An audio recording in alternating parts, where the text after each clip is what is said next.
Hello and welcome to Board Game TV. It's Friday. We're playing Pathfinder, Skull and Shackles. And we are on adventure 4 of the Wormwood Mutiny. And this is the Grindylow and the Whale. Okay. The inhabitants of the Shackles don't typically take well to visitors, especially those who come to steal riches. Beat back this squamous hordes of goblin-like grindylows and show their shellfish queen that pirates take what they please. Okay. So that queen of them is the villain.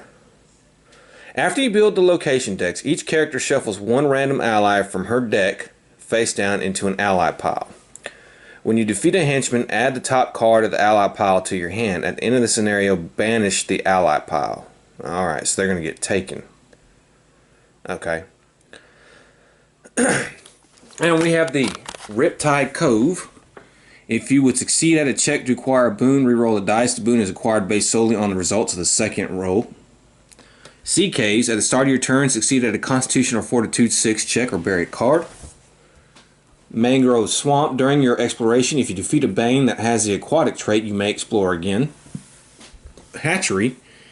When you encounter a Bane that has the Goblin or Aberration trait, shuffle a random monster into another open location. And I think we're going to try to do that one last. Chapel. If you play a spell that has Divine trait, you may immediately draw a card. Okay. So let's get ready to go. Okay, I think we're going to go to the Sea Caves first because I don't want to have to do a Constitution check. So everybody together, we're at the Sea Caves. So let's see what we get. And we get a giant rock crab. 13. When defeated, reroll the dice. It's defeated on the second roll. Okay. Alright, so Valero's hair has his longsword. Let me think about want to do anything else. Alright, reveal this card to use your strength or melee. I'm going to do this twice. Strength or melee, right here. Plus 1d8. And you may additionally discard, which he gets to recharge. So I'm going to go ahead and do that. No. Well, this guy is 13. But I do get a plus 3 on my strength. Yeah, okay. We'll try it. Without. Okay, so that's a 6, 10, 3, 13. That's good enough. So let's go ahead and roll the second time and see what we get. That's 9, 2. It's 11 plus 3 is 14. So actually one better, so we beat it the second time. Okay. We're going to use Grifter Tibbs here, and we're going to keep exploring. Holy Stone. Wisdom Divine 6. I could get it, I guess, if I roll a 6. 5. Okay, don't get it. And let's see, we'll play the Captain. And we're going to explore some more. Another giant rock crab. Okay. Well, this time we're going to use everything we have with the longsword. That's no problem. That's 6 and 5 right there is 11 plus 3. Alright, that's 9. 5, 4 is 9, plus 3 is 12, plus another 3. So we beat the giant rock crab. And that's going to end his turn. Okay. Now we have to do a Constitution check for Alhazara, because it is the start of his turn. Or we have to bury a card. A d6. So we need to roll a 6. We don't. So we'll bury the fine traps. Okay, and we'll go ahead and explore. Drowning spike trap. Ugh. What a way. If undefeated next to you may not move, we move to bad one.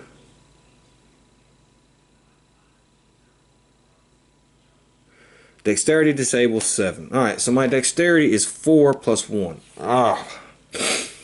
I do have a couple blessings.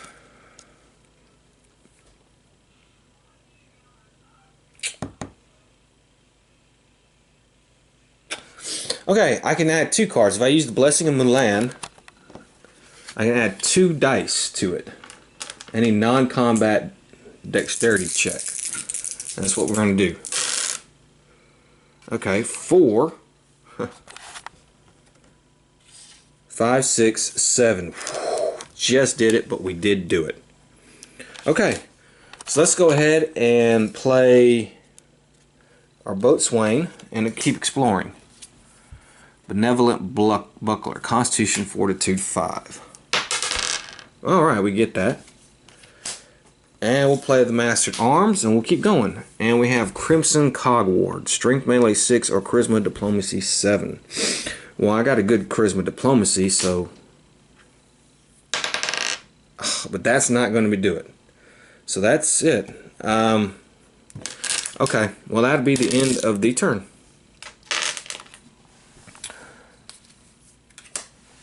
Next up is Lorraine. And we have to succeed at a Constitution Fortitude. But we do, so that's good. Alright, and we have Tidewater Cutlass, Strength Melee 9. That's a good weapon. There's no way I'm going to get it though, so we'll just keep going. We'll play Blessing. And we have Blessing here, Dexterity Divine. Shouldn't be a problem. Yeah, okay, so we get it. And we'll play this Blessing here. Keep going. Okay, here's our henchman.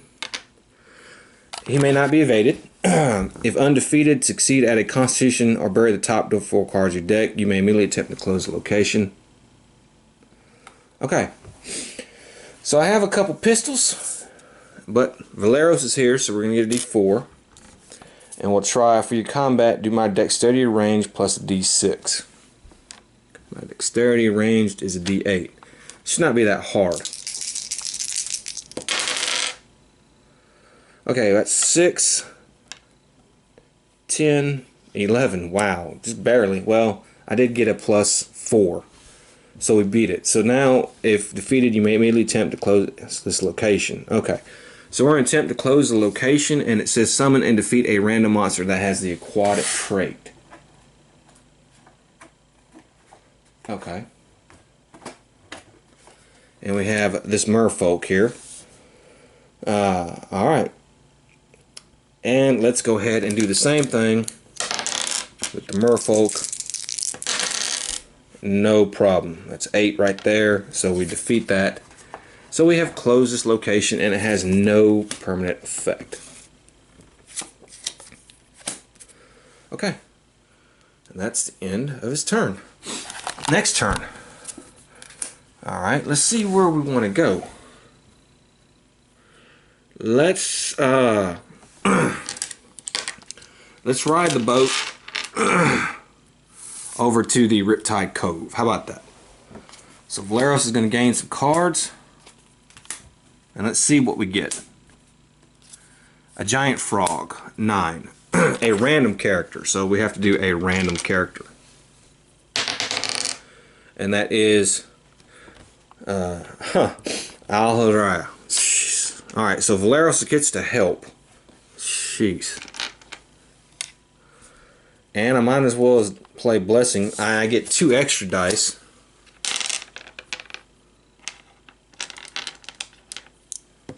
So let's hope we can get 9 with this. 6, 9, yeah, okay, that's no problem. So we beat the giant frog. Okay, and that's it for Valeros' turn. Let's go to our next turn.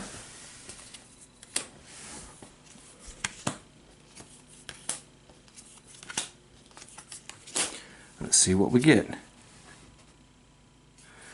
Giant moray eel. Come on. Alright. 10 to beat. Well, okay, here's Valeros. Now, I have the Sphere of Fire. Display this card. While displayed for your combat check, you may use your Arcane or Divine skill plus 1d6.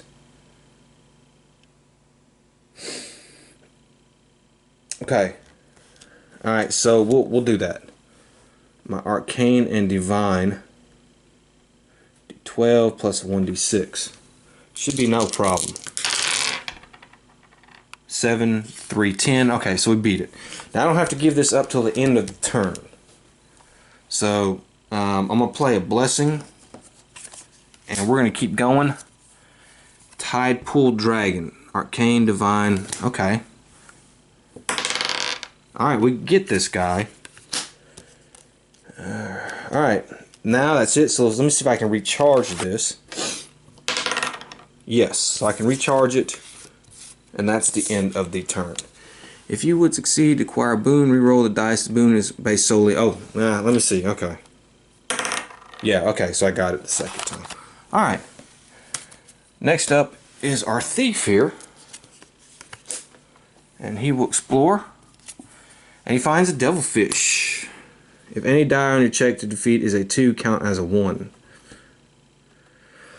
Okay, so let's get rid of the pistol. Let's do the pistol here. Let's do 1d4 plus my dexterity. Dexterity plus 1d6, and then bury the card. Add a d10.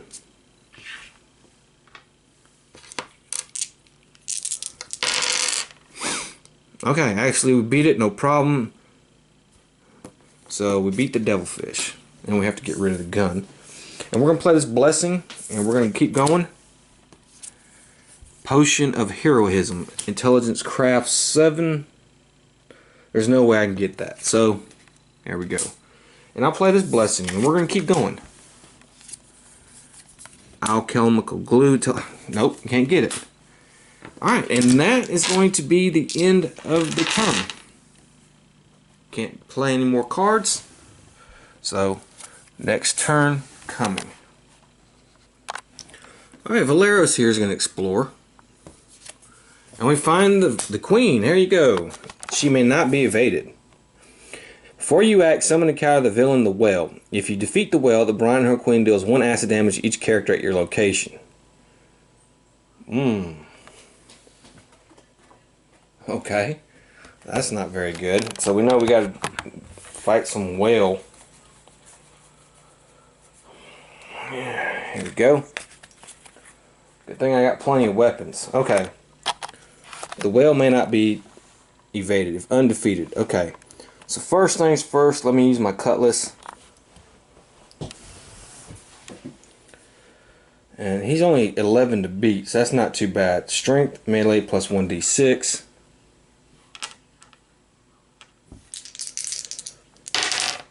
That's an 8 plus 3 is 11. So that's fine. We beat him. That's right on there.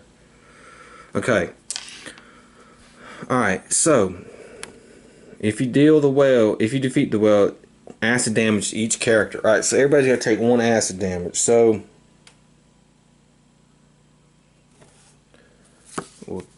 he'll take that one.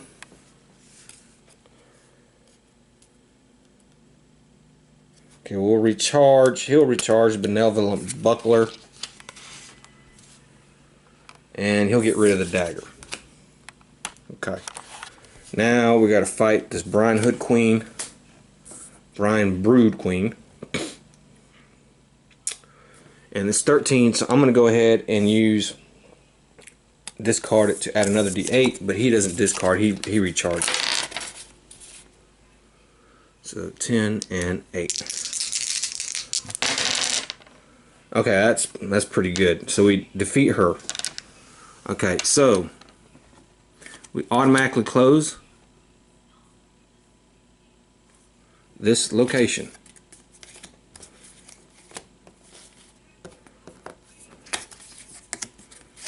So Riptide Cove is closed, and we have 2 more locations we have to put her in. So let's get and take care of that. Okay, so let's put Blessing down, and we're going to move to the Mangrove Swamp. And remember, if we defeat a being that has aquatic, you may explore again.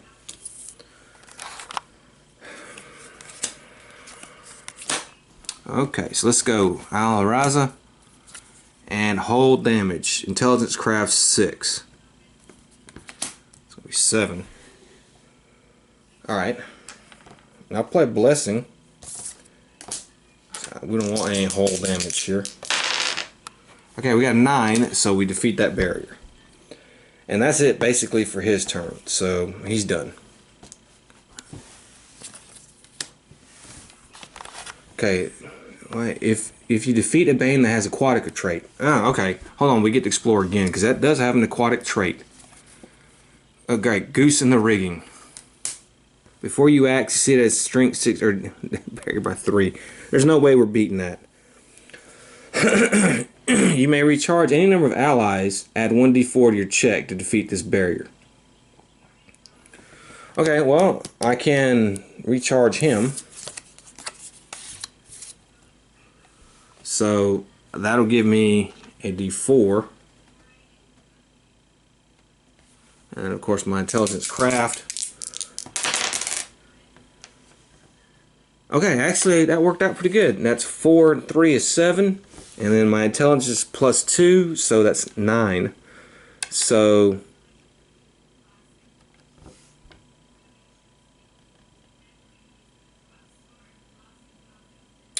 wait a minute.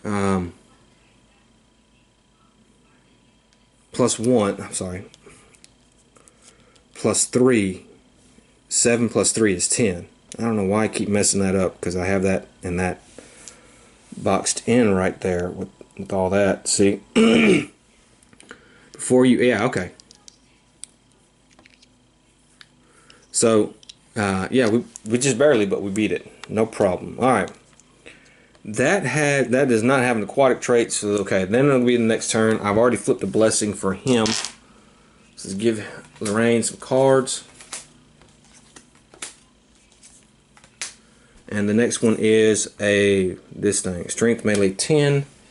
There's no way we can get that, so no. Okay. We'll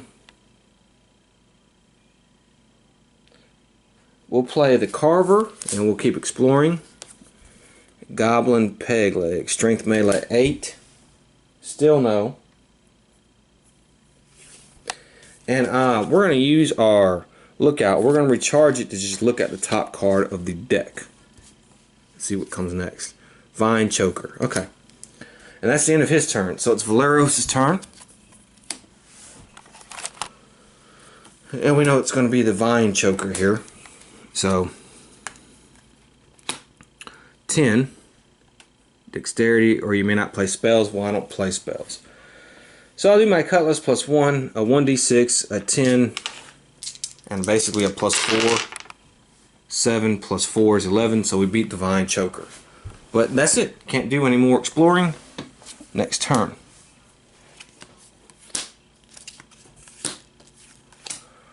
Okay, and we have our henchman here.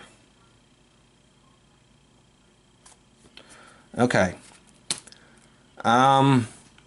11, so Valeros is there. And I have the magic weapon. Oh, wait, we don't have a weapon. Hold on. For your combat, discard this card to use my divine plus 2d4. So let's add 2d4.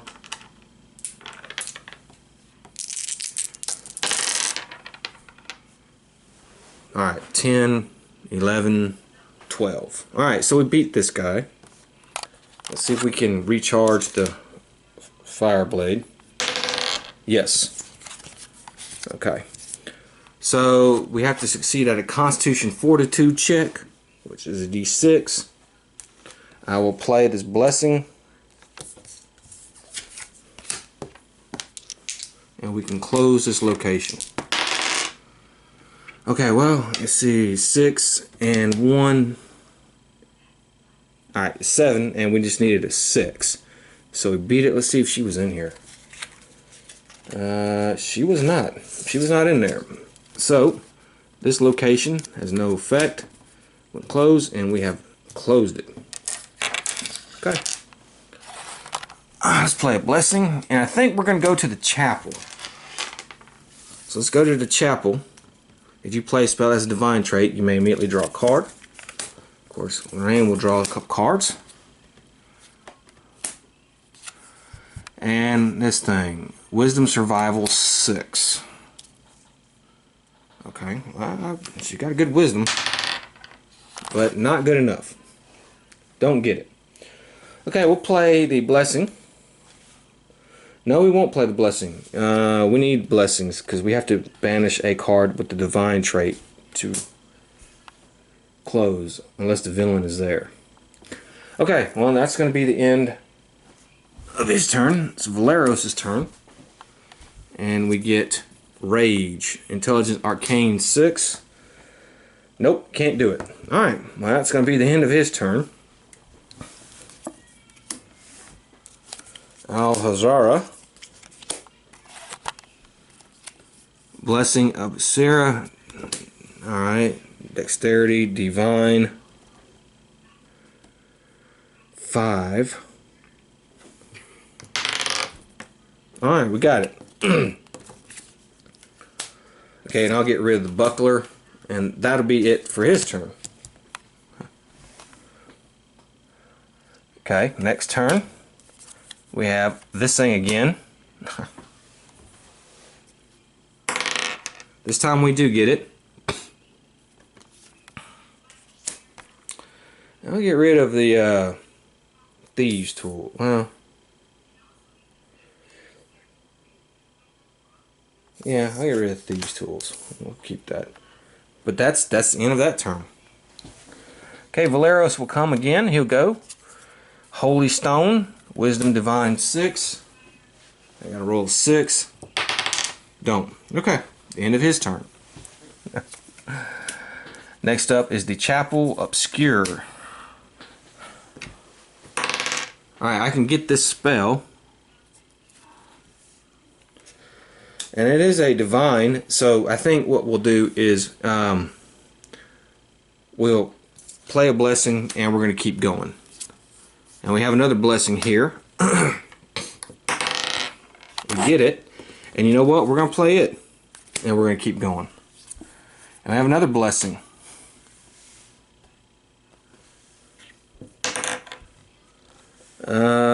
Don't get it.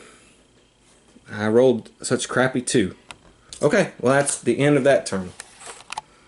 Alright, Lorraine. Astro Blade, Wisdom Survival 7. Well, we could get that. Yep. Oh, what is this? Okay. And we'll get rid of we'll get rid of the Astro Blade. And that's the end of his turn. Laros will come up. Blessing of Pharasma, Intelligence Arcane Divine.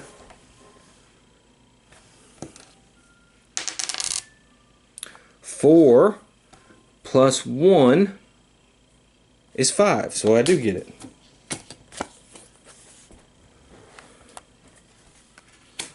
Okay, and then the last card, we're going to play that blessing and we're going to keep going.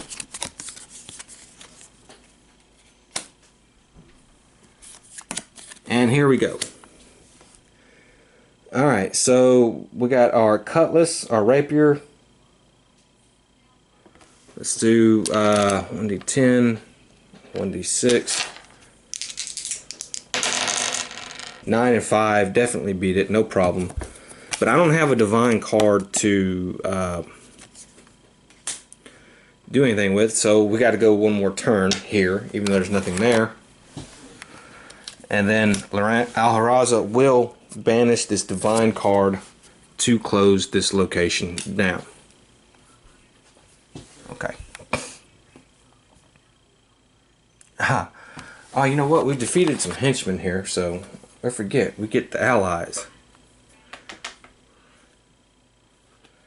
back. I've been forgetting about that whole allied deck. It says,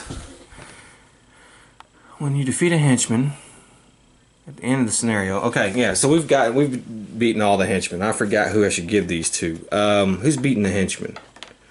Well, Valeros just beat one. I think Lorraine beat one, and I think he beat one. So we'll just each give one of them one.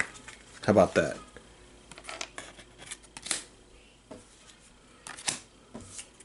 Okay. So this location is now closed. Alright, that's the end of that turn. We're all going to go to the hatchery.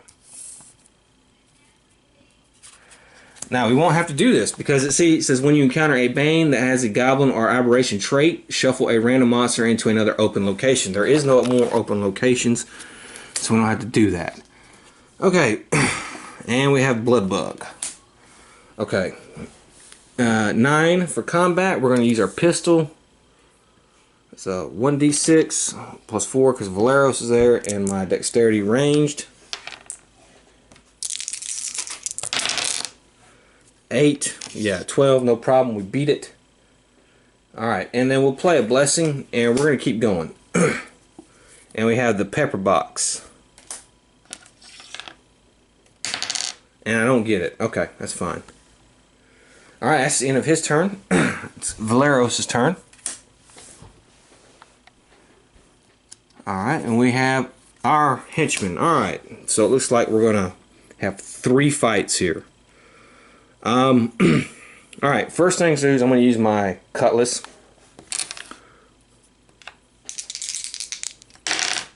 Alright, no problem. We beat him. Then we know the Brood Queen is coming out. The Brine Brood Queen, but we know we have to fight the whale first. So let's fight the whale. Okay, he has 11, so we'll fight him. Same thing with the cutlass. 14. Okay, now everybody has to take 1 acid damage, so he'll recharge this. We'll get rid of the magic weapon, and he'll get rid of his pistol. Okay, now we can fight the Brine Brood Queen and do that, but now I'm going to also add a D8, and then we'll recharge that card. And so all I need is a 13 or higher.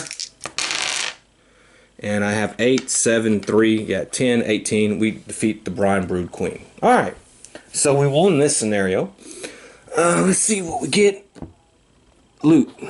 We get some loot. And Vindictive Harpoon. Okay. Alright, well, I hope you enjoyed it. And I will see you next time for the last adventure in this Wormwood Mutiny scenario. And we'll finally be finishing up scenario 1 of Pathfinder, Skull, and Shackles. So I hope to see you then. Until then,